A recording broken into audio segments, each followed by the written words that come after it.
सखी काहे मुंह लटकैले बड़ी हो? अरे का कहिए सखी जी, हमर भतार चल गई सुखले साखल, तनी एगो चुम्मो ना देनी है। अच्छा गाड़ी चला गई है तो चलो वही गाड़िया में बैठल हमू जाते बानी, तू चला तनी घूम घामावा। बैठा सखी ड्राइवर के पजरावा हो, तनी दाब के बीरे कावा। बैठा सखी ड्राइवर के पजरावा हो, तनी दाब के बीरे कावा। एने ओने तकी है ड्राइवर, ओने ओने तकी है।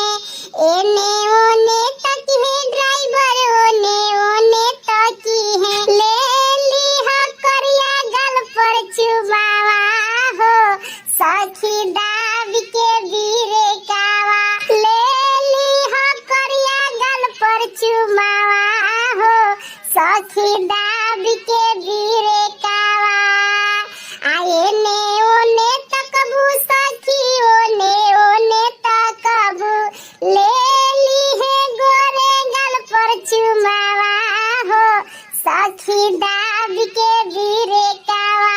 ले ली है गोरे गल पर चुमावा हो, सखी दाब के बीरे कावा।